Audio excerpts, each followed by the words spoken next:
heditoɓe assalamu alaikum wa rahmatullahi ta'ala wa barakatuhu. Barkamen e wakkatirande e sannu men bo e hoftugo ha nder taskaramji KRTV International Abuja iga ɗo lamorde leydi Nigeria indi an Khadija Usman Aduwari taskiti foɗongo on taskaranci amin ɗi hande yalande alarba aran da kubaruji duniyaru ɗi hande inanta Sa'adu Abubakar Ganye.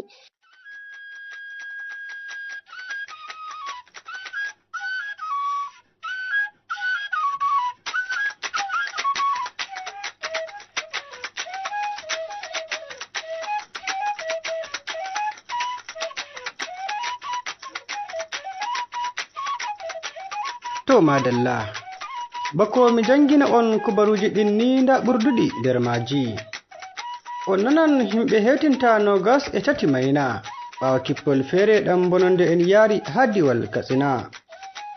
ɓiɓɓe Najeriya ɗo dow wangingo mijoji maɓɓe dow taskaram ɓeddango ardiɓe lesɗe ɗen ceede njoɓaari maɓɓe.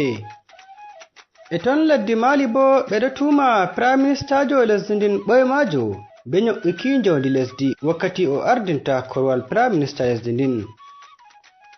Jonta kam nda kubaruji ɗin ɗi fumaji. Rahotoji iga diwal Katsina wonde wayla hirnankere Najeriya andini mayde himɓe hewtinta 28 ɓawo kippol feere ɗan bononde en yaari dow himɓe julotoɓe ha julurde wonde gallol malumfashi. Kippol ngol ɗan ɓe yaari ha labbare gidan mantaw wonde gallol malumfashi nder yi'anɓe gite maɓɓe ha labbare nde andini jandiyanko'en dow ɓe heɓi nasaraku ukkango himɓe ɓen on wakkati ɓe julanno subaha fajira yende salasa haɓe mbari himɓe hewtinta 28. Goto nder yi'anɗo gite muɗum tabbitini jandiyanko'en dow wakkati yottago bononden ɓen ɓe fuɗɗi on be wulugo ci'e himɓe joɗiɓe labbare gidan mantaw den fahin ɓawo kippol ɗan ɓe yaari dow julotoɓe ɓe heɓi nasaraku dillugo be himɓe hewtinta 100.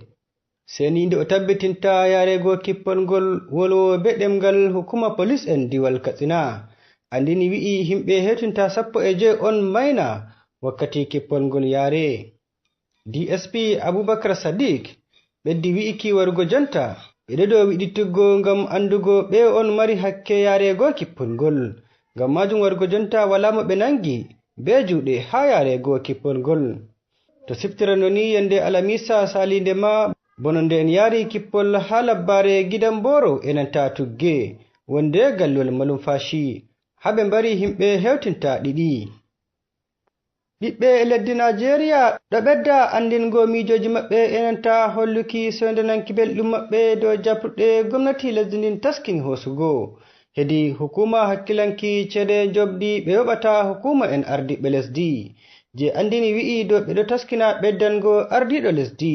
enanta ballo ardiɗo lesdi enanta horejo majalisa en lesdi ceede njoɓaari maɓɓe ɗan ɓe yoɓata ɓe ha lewru. Hukuma andirangu Revenue Mobilization Allocation and Fiscal Commission nder andinore feere ɗan ɓe wurtini her juuɗe horejo hukuma kan Muhammad Shehu andini wi'i warugo jonta taskaram arti dayi je ɓeddango ardiɗo lesdi ceede njoɓaari mako ɗam hosata lewru enanta ballo ardiɗo lesdi hawtande e minista en. Muhammad Shehu andini wi'i warugo jonta ardiɗo lesdi ɗo jaɓa ceede hewtinta miliyon 1.5 nden fahin minista en ɗo jaɓa kolesi miliyon 1 ngam majum o andini wi'i hande ɗum tokka dillugo banni lattake duuɓi hewtinta 16 ko sali nonnon ɓe yoɓata ardiɓe lesdi enanta minista en ngam majum handi larta ceede njoɓaari ɓe hokkata ɓe ha lewru to fondi be nonno daraja ceede do'i enanta kare ɓeddi nawugo wiki Muhammad Shehu. Seni jabruɗe hukuma kan taskani hosugo dasi mijoji ha ɓiɓɓe lesdi ndin iga nokku feere feere ɓurna huwanoɓe gomnati wi'oɓe ɗum waɗayi adilaku to ɓeddani ardiɓe ɓen ceede njoɓaari maɓɓe ha lewru to fondi beno huwanoɓe gomnati jaɓata ceede ha lewru ɗam woɓɓe jaɓata kolesi 100 ngam majum ɓurna nder huwoɓe kuɗe gomnati andini wi'i handi huwanoɓe gomnati famarɓe on ɓe ɓeddanta ceede maɓɓe ha lewru na ardiɓe lesdi ba lattake wodi cede ɗe ɓe hokkata ɓe ɗam luti cede joɓare maɓɓe ha lewru nden cede ɗen tammi humtango ɓe ɓurna nder hajeji maɓɓe ha lewru.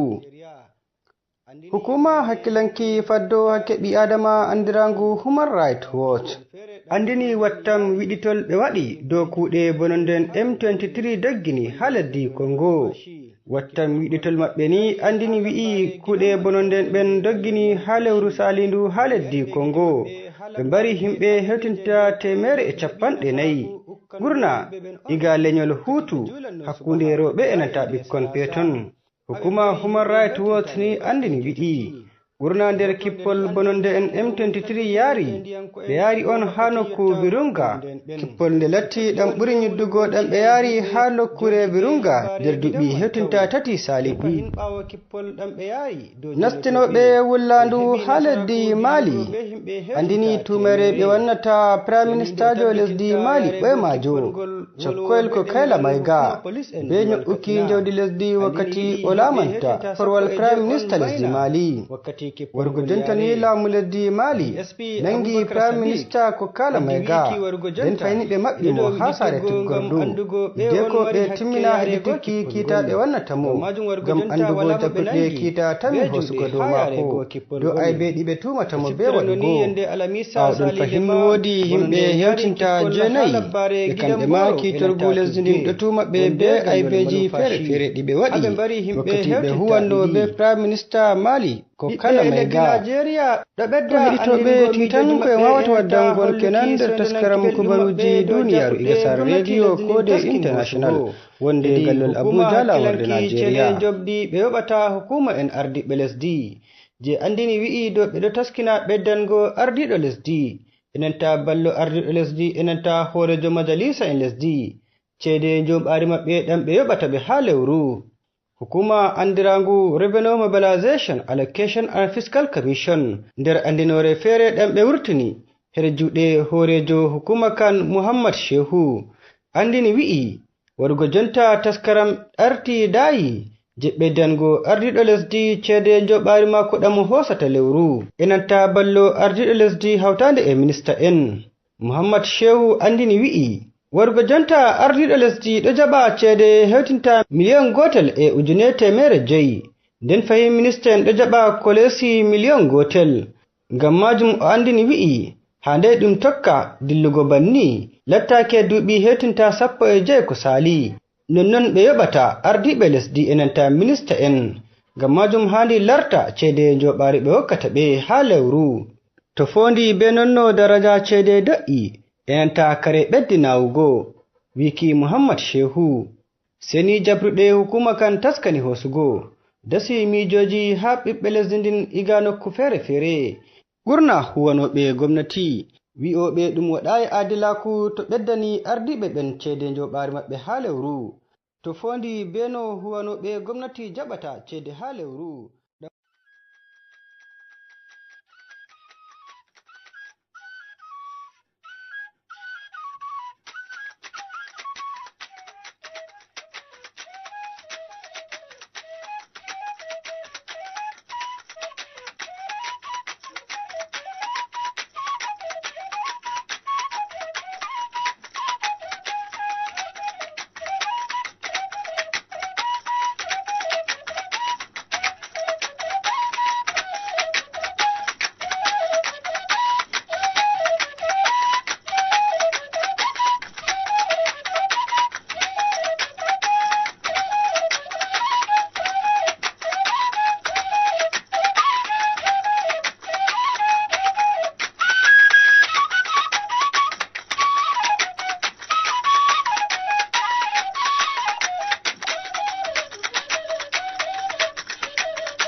A yadda masu ado Abubakar Ganye.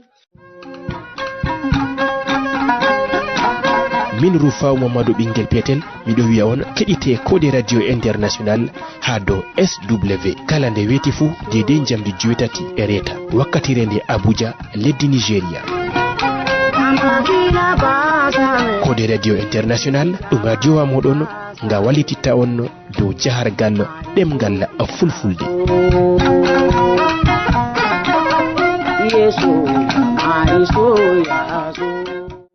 Don rifotoci Amin Hande, wannan ne gwamnajo Diwal Kebbi.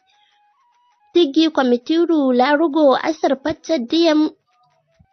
dofo donoyi ummatore. Abubakar Malami ba gudu wanda bai rahoton gol. Sanadu dudan diyan tattaban ladidan wadda asar yago ke hauta da galuji mauɗe jole kebi gwamnaji hol kebi kauran gwandu o tigi kwamitiru musamman da ta dugal kwamishinajo kude Faruk Muslim gan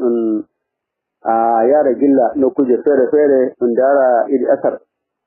jotani jiha Kebbi kala hukuma jamfari jiha Kebbi ni hebi wonne da diam dan belan lati an natti no kuje fere sun so yuroji hauta da bo dabbaji nafa fama labi dudi kuma lamfana ga mai yama sire jata ne libal do lawol ummoyngol ga jega yago koko ni gargal en taƴi dembo hiɓe ala tokkata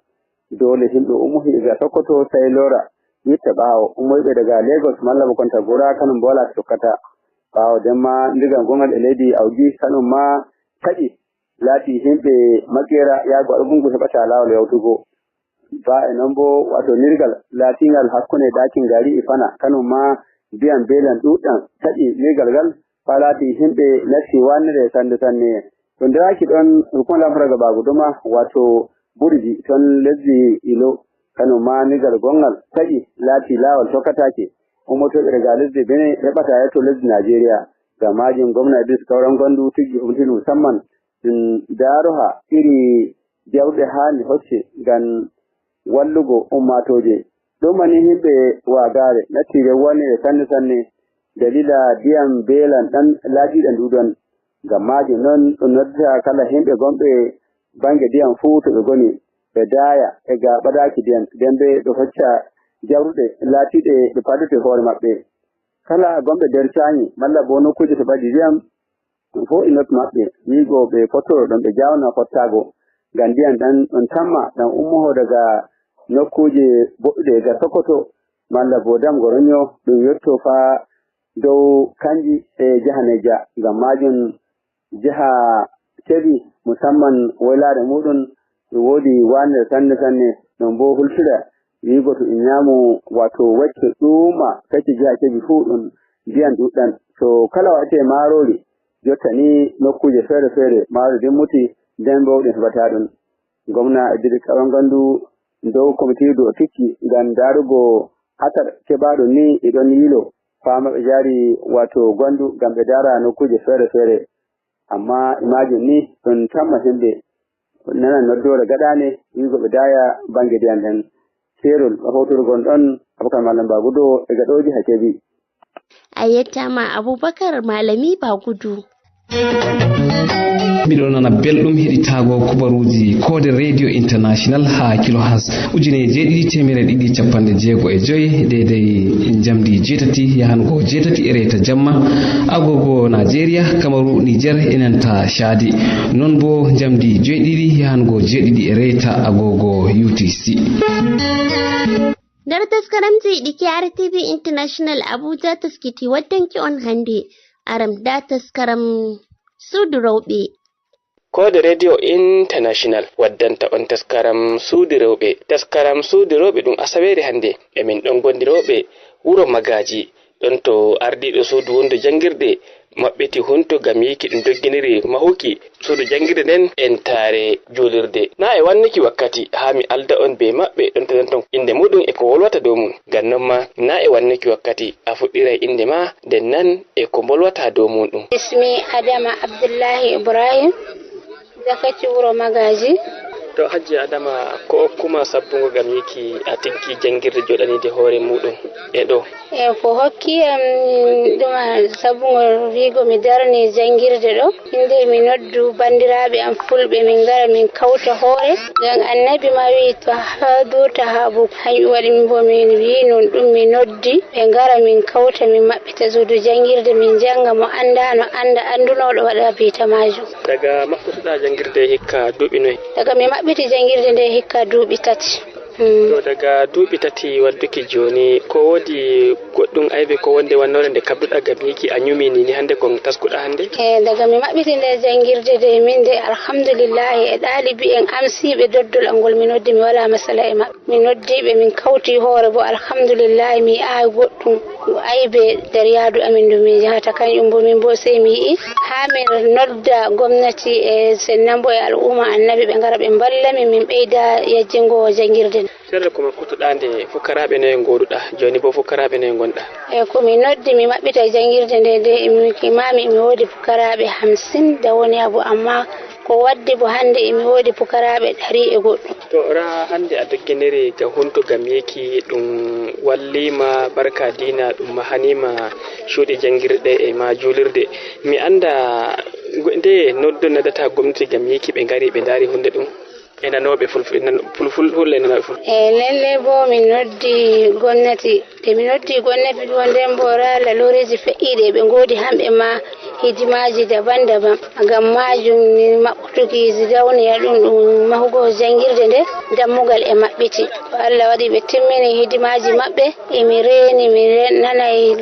yottago lilal ngal mi lili noddongol mi noddi ɓe notantoyangol ngam mahugo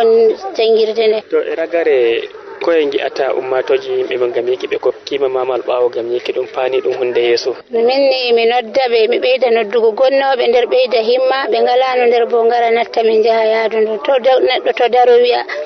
amin emi sallama ɗe mi sallama biyu emi ɗarika wala ɗum ɗon min to am min kowa wurtoyo wara min janga min anda koye ma woni ɗarika koye ma woni ijala ɗum inta jang ma a jangi anda ɗum ngam majo emi noddaɓe min gara min kawta hoore min janga. Assalamu alaikum min woni Maimunatu Abubakar wuro Magaji. To Hajiya Maimuna a nder modiɓɓe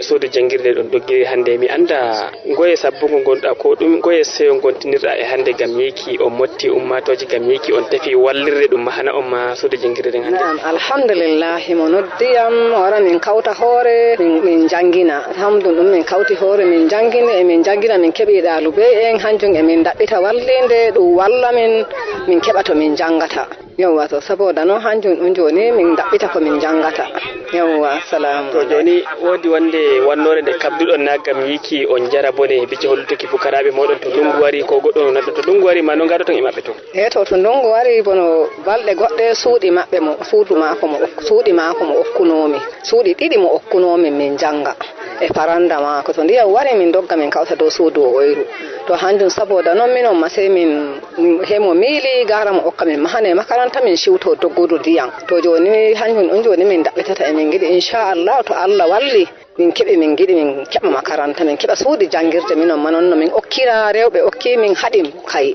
to rewɓe okkuɓe min haɗin kay hanjum ɗum emin goɗano e emin getta bakin maɓɓanɓe min ɓawa Allah sako e alheri. Innama baccina ko bo wodi rewɓe tele nder jangirde? Wodi rewɓe tele e bacci wono rewɓe tele de talata e alarba jemma ko alasara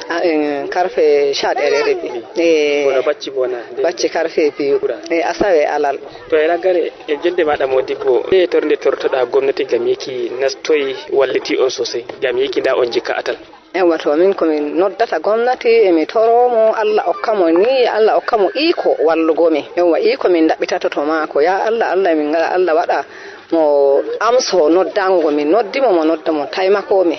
dow jangirde min jangata yawwa. Inde an Hajiya Salamatu Abdullahi jirtiɗo nde jangirde nde Asalamiya nde en omtata e matsayi an kungiya ɗum o tefi ɓaɓɓitinki nde jangirde min woni woman leader majum mo jahar Bauchi. Kungiya jaɓɓama fulɓe remoɓe woynaɓe social kancum Nigeria sabili e noon ta ƙarƙashi amin o wari o tefi alfarma on taimakomo jimmin gaɗanamo hanya no o heɓirta gidauniya ɗum hokkamo haɗin kai to Allah e yardi ɓe kewa ɓe gaɗanama jangirde ɗo. To alhamdulillah shugabanni en amin worɓe gaɗi hoɓɓasa dokkimin min gaɗi committee hande min dillani wata uku min gaɗa fafatawa e dow ɗum hidima. Amman alhamdulillah hande kam min godaniki Allah domin min noddi gwamnati ɓe ceede ɓe hanude shoni wala mo min tefa e nder jiha Bauchi ɓe ƴan kasuwa ɓe gaɗanamin sahanu nder gini ɗum makaranta assalamiya kuma alhamdulillah ɓe gaɗani min alkawal hidima haɗi banda hande da lenyol wala to ngol wukke ɗo to ɗum ɗa hidima bo gartere ɗum ɓuri sembe amin ɗum jiha Bauchi gaba go ɗum musulunci to ay gwamnati ɓuri sembe talaka to ko waɗi ɗan matsala seɗɗan ma min mbiyata min keɓa yimɓe amman min andi ɓe tefay min domin asusu amin ɗum gidawniya e ɗum omti min dokkiɓe ɗum ha e namban akawu ma mo heɓayi warki e turunomin da ƙarfi jariya muɗum ta akawu emin kiryi min tefuɗe min e tahano komiti amin na min ar tekkita e makko nde jangirde ba tefay min jaɓay min joɗoto e matsayi amin ƴan komiti min tefamo min mbiya nda ɓangare wani mo min jarni ɗerewol waddani min taimako nde e jangirde nde gaɗoto inchallahu minon hakkunde amin e makko wala cin amana sai godiya Allah kuma e kungiya an hankoni zuna rumel lida an mo Bauchi South to alhamdulillah Allah hora on jam onon mawɗam ɗimin kokari min godike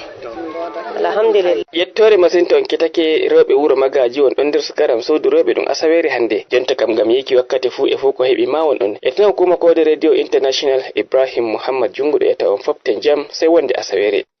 Taskaram Radio Faransa International Kautal Kofi e KRTV International Abuja tokkite ɓawo.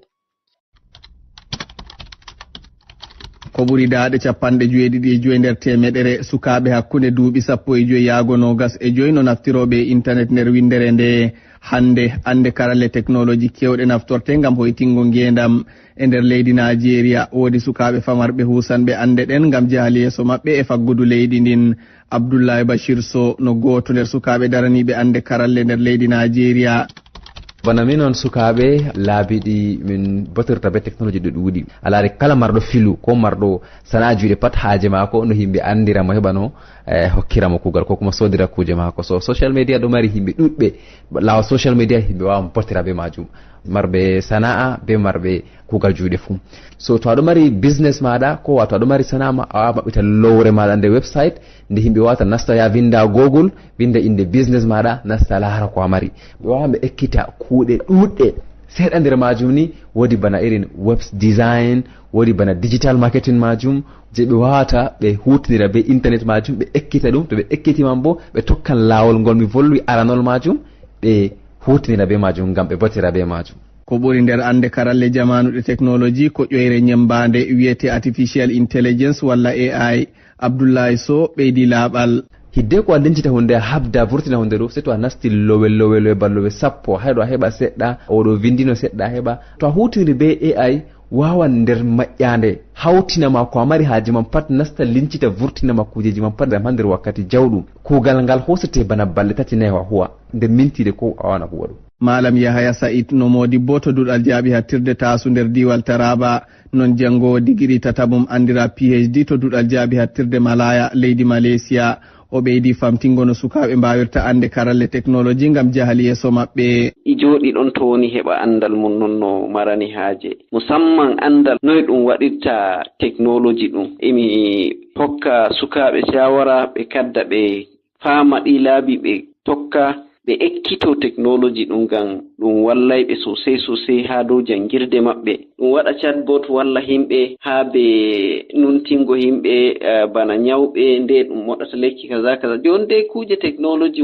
waddani himɓe koye ɗum ngam majum sukaaɓe non no tiɗirini ni ɓe kadda ɓe ketta ɓe ekkito ɗum artificial intelligence ngam ɗum wallayɓe ɗon to laabi ɗuɗɗi ɗon to luuɓe maɓɓe ɗon to jangille maɓɓe ɗon to siyasa maɓɓe wala ko ni ɗum accani ɓe je gurdam. Caɗele ɗe sukaaɓe marɓe ande karalle technologie gondi nder leydi Nigeria ni ko soyde heɓgotigotoɓe ande maɓɓe ɗen ema ŋakkere matotiral internet ema yite laatiri e keyge no ɓe gaddira bayli nder faggudu leydi ndin. Nase Yusuf Usman, Abuja, RFI. Haragare da taskaram gimi.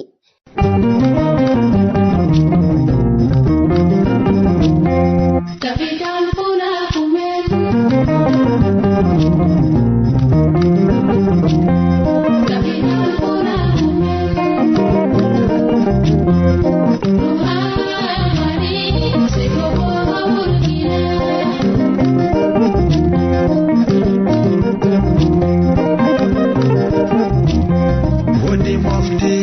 pel bedo mofta mali bedo inna mobreman tabital pulaku mobreman weli masin bedo hauta mali sego buha burkina sego buha Cameroon derles de fulbe fu me on behidi haton behidi be andina tarihi fulbe dunia bulo ummi daga Yemen onasiri Afrique kalesti Ethiopie o fudi jamanu mako o wadi juriya mako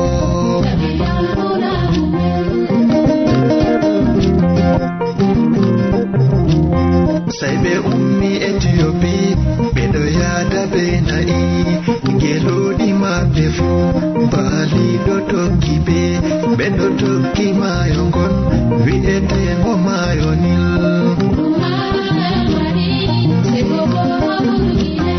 habe yotti Egypte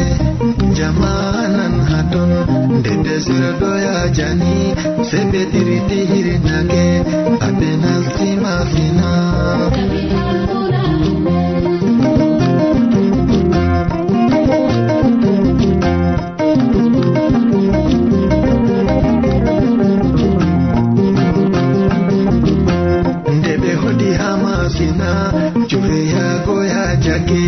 Dagales di Masina, Wonbe Dilli Futa Jalo, Wonbe Dilli Futa Duro, Wonbe Dilli Mauritani, Wonbe Dilli Burkina, Wonbe Dilli Niger, Wonbe Gali Sheria, Wonbe Fodiles di Chad, Wonbe Nasti Cameroon.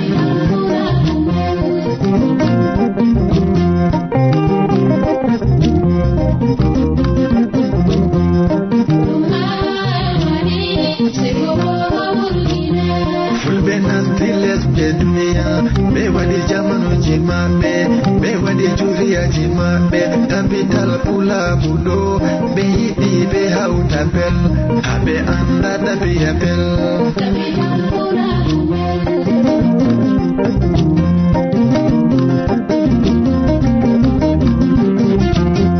be buri maruko nai be buri jangirde be buri maruko garol Beye buri halugo pulal Beye buri jokutuko dabiya banatali elofti Fulbe fu onjarama Dabital pula kudo Tari fulbe dunia Bedoloro nagi jabel Bedolor Natali Bell Bedolor Nagim Di Bell Bana Andi Dinamji Dabiya Fulbe on